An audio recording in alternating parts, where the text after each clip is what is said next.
I spent 3 years in the training command. I instructed students for 1 year, and then I went back to the instructor school, which is called a BSG, Basic Standardization Group, and we taught the instructors, and it was a very prestigious position, and I was very happy that I spent 2 years there. And what I liked about that, sometimes if a new airplane was coming out, we would get it to evaluate.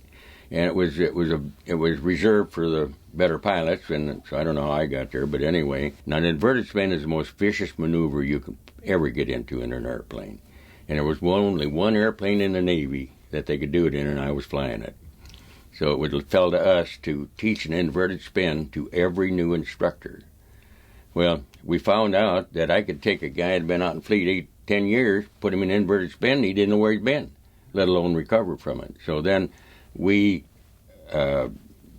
demonstrated one after that, and I usually demonstrated too, but it was a very, very vicious maneuver. I already broke the canopy with my helmet when it was throwing me around the cockpit so bad. You go down, you let it stall with a stick full for it, and it comes through, and when it hits the bottom, you'll get a violent tuck, and then spin, and it's all negative G's. She's throwing the blood up in here, and it can be very difficult. A lot of airplanes, you can't get them out of it. Passing out is the blood draining from your head. This is going here, actually start turning red. The blood, in there. So they call that a red out. I get to fly Air Force T-37.